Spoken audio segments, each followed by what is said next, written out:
मैं पिछले कुछ दिनों से देख रहा था कि मेरी जो माँ है वो तवे पे सरसों का तेल डाल रही थी, वो भी गैस को ऑन करके, और उसी के साथ वो उसमें ऐड कर देती थी हल्दी। तो मैंने आखिर उनसे पूछ ही लिया, मुझसे रहा नहीं गया कि माँ आप ये क्या कर रही हो, क्यों सरसों का तेल और हल्दी खराब कर रही हो, ऐसा भला कौन करता है।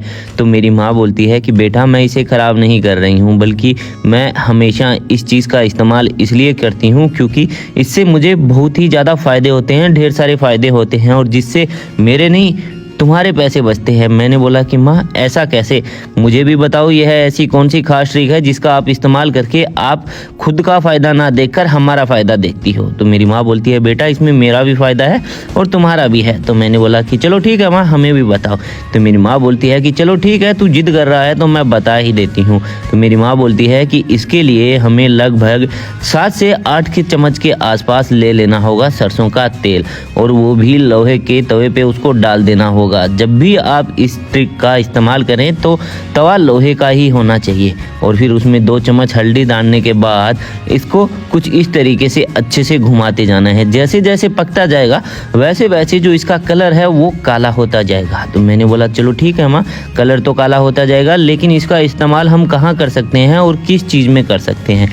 तो मेरी माँ बोलती है कि मैं बता देती हूँ, लेकिन उससे पहले जो काम की चीज़ है वो तो सुन ले, अब फिर बोलोगे कि मुझे बताया नहीं। तो मैंने बोला हाँ माँ बताओ क्या काम की चीज़ है।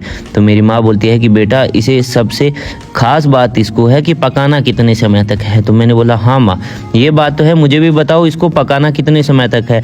तो मेरी माँ बोलती है कि इसे लगभग आपको 7 से 8 मिनट तक कंटिन्यू पकाना है, और चम्मच की मदद से इस तरीके से अच्छे से घुमाते रहना है, और जो गैस की फ्लेम है उसको मीडियम या फिर लो पे रखना है, हाई पे नहीं रखना है। फिर गैस की फ्लेम को बंद कर देना है। अब मुझे लगभग 15 से 10 मिनट हो चुके हैं, मैं इसको बंद कर देती हूँ। फिर इसे ठंडा करने के बाद एक अलग कटोरी में निकाल लेती हूँ।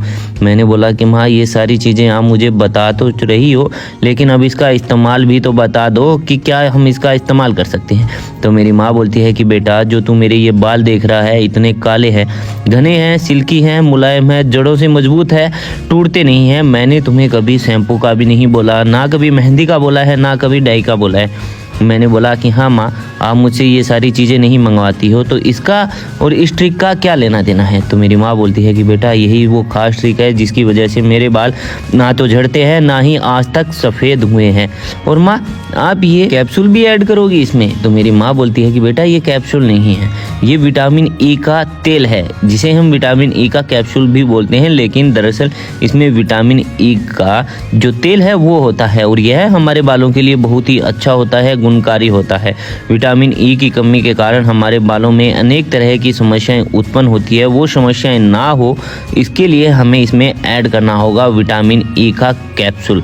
तो दोस्तों मेरी माँ अक्सर इस चीज़ का इस्तेमाल करती है, और यकीन नहीं मानेंगे उनके बाल जो है जड़ों से मजबूत होने के साथ साथ उनके सर पे एक भी सफ़ेद बाल नहीं है, जड़ों से काले भी हैं।